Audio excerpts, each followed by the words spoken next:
Assalamualaikum warahmatullahi wabarakatuh. Teman-teman, dalam pembahasan kali ini kita masih akan berbicara mengenai distribusi peluang norma.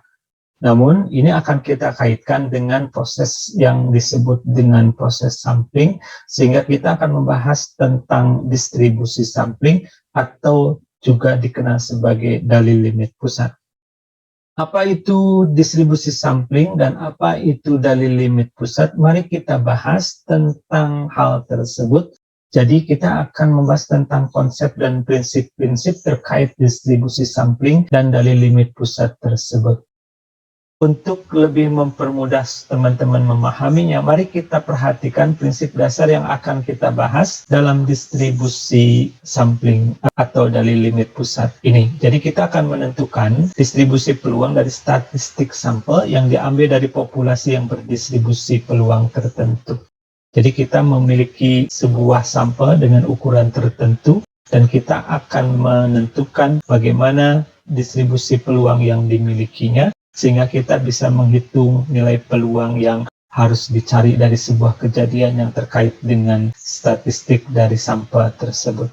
Kemudian, perhitungan peluang dari statistik sampel yang dimiliki tersebut akan menggunakan transformasi Z seperti yang sudah kita bahas di pembahasan tentang distribusi normal sebelumnya. Kemudian, juga dalam ukuran sampel yang semakin besar, maka nilai statistik itu akan mendekati nilai parameter dari populasi di mana sampel tersebut diambil.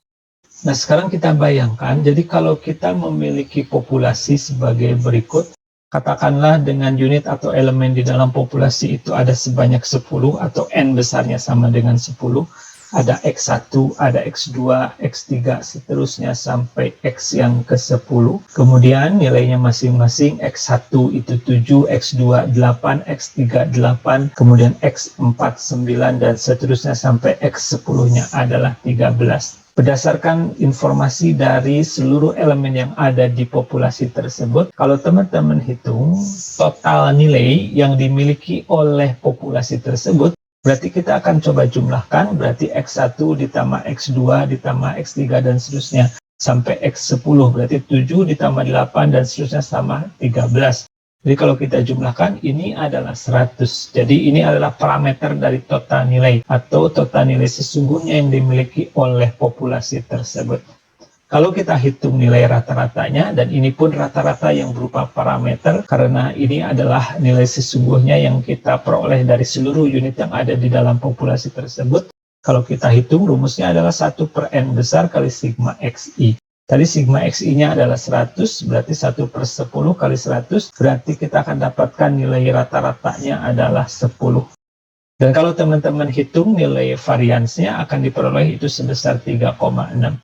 Nah teman-teman, inilah yang kita sebut sebagai parameter seperti yang kita sudah bahas di pembicaraan atau diskusi sebelumnya. Jadi parameter itu kita peroleh apabila kita mampu menghitung atau mengukur dan mengidentifikasi seluruh unit ataupun elemen yang ada di populasi tersebut. Nah, untuk distribusi sampling ini nanti kita akan fokus kepada dua parameter saja, yaitu parameter total dan parameter rata-rata. Nah, teman-teman, kita misalkan X1, X2, sampai X10 ini adalah merupakan seluruh unit atau elemen yang ada di populasi, dan kita simbolkan sebagai XI, dan mereka merupakan sebuah variabel acak. Variabel acak artinya variabel yang memiliki distribusi peluang tertentu.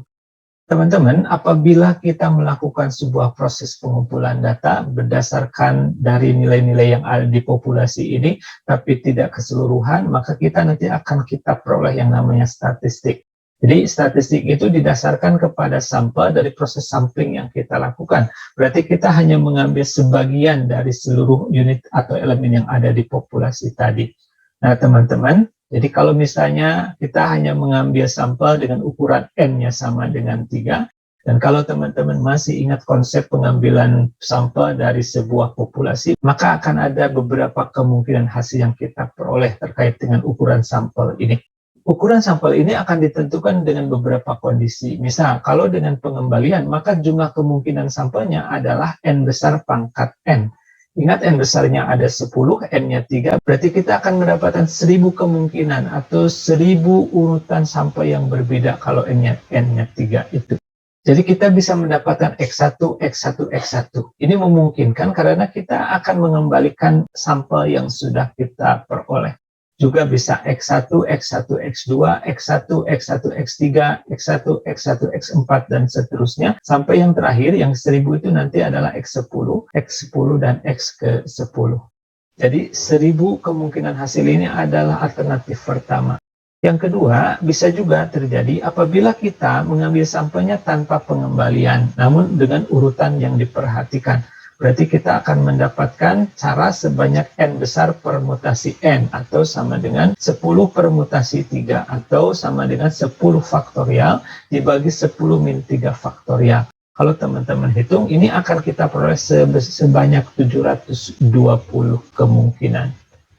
Nah, kalau kita lihat, berarti kemungkinannya bisa X1, X2, X3, kemudian X1, X3, X2, kemudian X1, X2, X4, dan seterusnya sampai kembali ke X8, X9, dan X10. Nah, ini jumlah keseluruhan kemungkinan hasilnya ada 720 kemungkinan. Kemungkinan ketiga, yaitu apabila kita mengambil sampel tanpa pengembalian, namun urutan tidak diperhatikan. Jadi ini akan ada sebanyak N besar kombinasi N kecil, atau sama dengan 10 kombinasi 3. Berarti ini adalah 10 faktorial dibagi 3 faktorial kali 10 min 3 difaktorialkan. Ini berarti ada 120 kemungkinan hasil. Nah, kalau dengan cara kombinasi berarti X1, X2, X3, ini kemungkinan pertama, kemudian bisa X1, X2, X4, dan seterusnya sampai X8, X9, X10. Hampir mirip dengan tadi dengan cara ketika urutan diperhatikan. Hanya di sini bedanya, kalau kita mendapatkan X2, X3, X1, ini tidak bisa kita akomodir atau tidak kita masukkan ke dalam hitungan, karena ini akan dianggap sama dengan X1, X2, X3. Jadi ini kita abaikan sehingga jumlah kemungkinannya hanya ada 120. Nah, teman-teman, untuk membantu kita memahami distribusi sampling tadi, kita akan mencoba mengambil ukuran sampel yang paling banyak, yaitu dengan pengambilan sampel dengan pengembalian, yaitu ada 1000 kemungkinan. Mari kita lihat kemungkinan tersebut. Jadi, kalau misalnya kita ada in nomor 1, kemudian ada set sampelnya adalah X1, X1, X1, berarti dengan kata lain nilainya kita peroleh 7, 7, dan 7. Kemudian kemungkinan kedua adalah X1, X1, dan X2. Berarti nilai yang mungkinnya adalah 7, 7, 8. Yang ketiga, kita misalkan dapat X1, X1, X3. Berarti ini 7, 7, dan 8 juga. Kemudian yang keempat ada X1, X1, X4. Dan nilainya adalah 7, 7, dan 9. Dan seterusnya sampai yang ke 1000, ini X ke 10, X10, dan X10. Berarti ini 13, 13, 13. Nah, mari kita lihat statistik yang mungkin dihasilkan, dan tadi kita sudah berbicara bahwa kita akan fokus kepada statistik total dan rata-rata saja. Berarti untuk set sampel yang pertama, total nilainya adalah 21, dan rata-rata nilainya adalah 7,00, berarti 21 dibagi 3. Untuk set kemungkinan yang kedua, yaitu jumlahnya 22, berarti ini total nilainya 22. Rata-ratanya adalah 7,33. Set sampel yang ketiga sama, total nilainya 22, rata-ratanya adalah 7,33. Sedangkan untuk set sampel yang keempat, total nilainya adalah 23. Dengan rata-ratanya ini adalah 7,67. Dan yang terakhir, yang ke 1000, ini total nilainya adalah 39, dengan rata-ratanya adalah 13,00. Nah, teman-teman, kita perhatikan bahwa statistik total dan rata-rata yang kita peroleh dari sampel ini, yang ada 1000 ini masing-masing, ini adalah merupakan statistik. Karena apa? Karena nilai yang dihasilkan itu didasarkan kepada sampel yang kita peroleh saja. Jadi dengan demikian, inilah statistiknya. Jadi statistik dari total, statistik dari rata-rata untuk masing-masing set sampel. Jadi kalau kita simbolkan, berarti ini ada T1 yaitu total nilai dari set sampel yang pertama, jadi ada T2, ada total nilai dari set sampel yang kedua, seterusnya sampai T yang ke 1000, ini adalah total nilai dari set sampel yang ke 1000. Demikian juga untuk rata-ratanya, ada X bar 1, ada X bar 2, ada X bar 3, X bar 4, dan seterusnya sampai X bar ke yang 1000.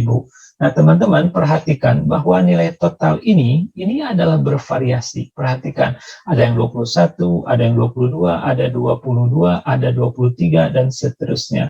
Ini akan ada 1000 kemungkinan nilai sesuai dengan jumlah set sampel yang kita bentuk. Walaupun bisa jadi nanti total nilainya ada yang sama, seperti ketika kita memperoleh set sampel X1, X1, X2 sama dengan X1, X1, dan X3, yaitu 22. Berarti ini yang kita sebut sebagai koleksi statistik dari total. Sedangkan X bar 1 sampai X bar 1000 ini adalah kita dapatkan koleksi statistik rata-rata. Nah, teman-teman, tolong perhatikan baik-baik. Jadi, koleksi statistik ini, baik total maupun rata-rata, merupakan variabel acak. Karena nilainya berubah-ubah dari set sampel yang satu ke set sampel yang lainnya. Sekali lagi, kita akan lihat bahwa koleksi dari statistik ini, baik total maupun rata-rata, ini akan merupakan variabel acak jika variabel di dalam populasi induk juga merupakan variabel acak. Dan tadi sudah dikatakan, karena X1, X2, sampai X10 ini juga merupakan variabel acak, maka dapat dijamin bahwa koleksi statistik yang dimiliki ini pun merupakan variabel acak. Ya, jadi sekali lagi, kenapa demikian? Karena statistik yang kita peroleh ini merupakan fungsi daripada variabel acak yang ada di sini. Ya, jadi set pertama merupakan fungsi dari X1, X1, dan X1. Kemudian set sampel yang keempat merupakan fungsi daripada X1, X1, dan X4. Seperti yang sudah dijelaskan sebelumnya, X1, X1, X4 ini merupakan variabel acak. Teman-teman, berdasarkan hasil tadi, mari kita coba lihat bahwa statistik ini merupakan fungsi peluang atau memiliki distribusi peluang karena merupakan fungsi daripada variabel acak yang di populasinya mereka pun memiliki distribusi peluang tertentu.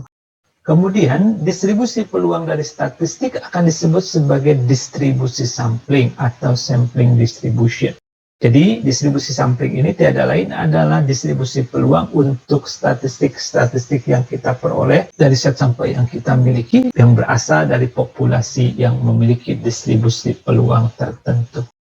Poin ketiga yang kita peroleh ini terkait dengan dalil limit pusat atau the central limit theorem. Ini mengatakan bahwa untuk ukuran sampel N yang cukup besar, maka distribusi statistik dari sampel ini akan mengikuti distribusi norma dengan nilai rata-rata dan varians tertentu.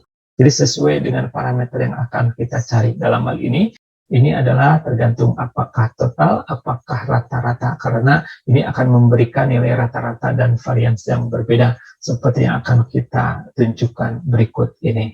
Nah, jadi kalau katakanlah X ini adalah variabel acak yang ada di populasi dengan mengikuti distribusi norma dengan rata-rata mu dan varian sigma kuadrat, maka kalau nanti kita berhadapan dengan statistik rata-rata atau X bar, dan X bar ini adalah fungsi daripada variabel acak di populasi tadi, maka statistik X bar ini akan berdistribusi norma juga dengan rata-rata mu. Namun variansnya tidak sigma kuadrat, tapi variansnya adalah sigma kuadrat per N. Jadi sekali lagi, ini adalah nilai rata-rata dan varians untuk distribusi statistik rata-rata. Bagaimana kalau untuk statistik total? Maka statistik total pun akan berdistribusi normal, namun dengan rata-ratanya adalah N mu dan variansnya adalah N sigma kuadrat. Diperhatikan sekali lagi, yang kedua ini merupakan distribusi statistik untuk total. Nah, teman-teman, jadi sekali lagi, tolong perhatikan bahwa mu ini adalah ekspektasi untuk X bar. Sigma kuadrat per N ini adalah varians untuk X bar, jadi untuk variabel acak X bar atau variabel acak yang berasal dari statistik tadi. Kemudian N mu itu adalah ekspektasi daripada T atau ekspektasi daripada total nilai. Kemudian N sigma kuadrat ini adalah varians dari total nilai. Nah, jadi teman-teman, berdasarkan hasil tadi, di mana kita sudah mendapatkan distribusi statistik untuk masing-masing, baik untuk rata-rata dan untuk total ini, maka ketika kita akan menyelesaikan kasus pencarian peluang untuk kasus yang merupakan distribusi sampling ataupun distribusi dari variabel acak statistik tadi, maka kunci penyelesaian kasusnya adalah kita tetap akan mempergunakan transformasi Z yang dari bentuk Z sama dengan X dikurangi ekspektasi X dibagi akar varian X. Seperti yang sudah kita bahas sebelumnya, jadi ekspektasi X ini ada tergantung dari statistik apa yang akan kita teliti. Nah, kalau dia adalah variabel acak tunggal, kalau dia berdistribusi normal, maka Z-nya itu menjadi X dikurangi mu dibagi sigma. Namun berarti sekarang kalau dia statistiknya rata-rata, perhatikan bahwa tadi kita memiliki ekspektasi rata-rata atau ekspektasi X bar itu adalah mu, dan varian X barnya itu adalah sigma kuadrat per N. Maka sekarang transformasi Z-nya akan menjadi Z sama dengan X bar min mu dibagi sigma per akar N. Jadi perbedaannya hanya di pembaginya saja. Karena kalau variabel acaknya sendiri, ini variannya sigma kuadrat. Sedangkan kalau untuk X bar, maka variansnya adalah sigma kuadrat per N. Karena kita tahu di bawah itu adalah akar varians daripada X, maka di sini pun pasti akar varians dari X bar. Ingat, sigma kuadrat per N, kalau kita akarkan berarti hasilnya adalah sigma per akar N. Maka dengan cara atau logika yang sama, untuk statistik total pun akan kita dapat transformasi ke Z, tapi dalam bentuk Z sama dengan T dikurangi N mu. N mu ini adalah ekspektasi dari nilai total ini. Dan akar varian T-nya berarti akar dari N sigma kuadrat, berarti ini menjadi sigma kali akar N. Jadi sekali lagi, kalau nanti teman-teman berhadapan dengan soal ataupun kasus yang terkait dengan distribusi sampling ataupun dalil limit pusat, maka transformasinya adalah seperti ini. Ya, ini untuk yang rata-rata, perbedaannya adalah di pembaginya, ini menjadi sigma per akar N. Tapi kalau untuk total, ini perbedaannya di pengurangnya bukan mu, tapi N kali mu, dan pembaginya adalah sigma kali akar N. Jadi sekali lagi, ini yang umum ataupun yang banyak keluar di persoalan nanti. Jadi teman-teman silakan pahami benar nilai atau transformasi Z ini. Dan teman-teman juga harus perhatikan nanti, harus dilihat variabel acak yang ada di populasi itu memiliki distribusi peluang apa. Apakah distribusi normal, apakah distribusi uniform, ataupun distribusi eksponensial, atau distribusi Poisson. Yang jelas nanti mereka memiliki nilai ekspektasi yang berbeda-beda, tapi yang jelas nanti ketika disubstitusikan di sini berarti nilai rata-ratanya itu harus sesuai dengan nilai dari ekspektasi X dan varians X yang dimiliki oleh mereka. Nah, teman-teman, satu hal yang harus diperhatikan ketika kita akan melakukan transformasi ke distribusi dari statistik sampel atau distribusi sampling, harus diperhatikan bahwa mereka ada indikasi yang menunjukkan bahwa memang proses ataupun perhitungannya itu didasarkan kepada sampel, di mana kita lihat ada nilai N di sini. Ingat, N itu akan lebih besar dari 1. Ya, jadi sekali lagi, berarti indikasi bahwa terdapat jumlah atau ukuran sampel yang diambil di kasus yang diberikan, itu menjadi ciri bahwa kita akan dapat menghitung peluangnya dengan mempergunakan distribusi sampling. Oke teman-teman, itu saja yang bisa disampaikan kepada teman-teman. Mudah-mudahan teman-teman diberikan kemudahan untuk memahaminya dan nanti bisa menjadi ilmu yang bermanfaat kepada teman-teman. Apabila teman-teman merasakan manfaatnya, silakan disebarkan kepada teman-teman lain yang memerlukan. Mudah-mudahan dengan cara seperti itu, ilmu yang teman-teman miliki semakin barokah. Mohon maaf kalau ada kesalahan dalam penyampaian. Terima kasih banyak. Wassalamualaikum warahmatullahi wabarakatuh.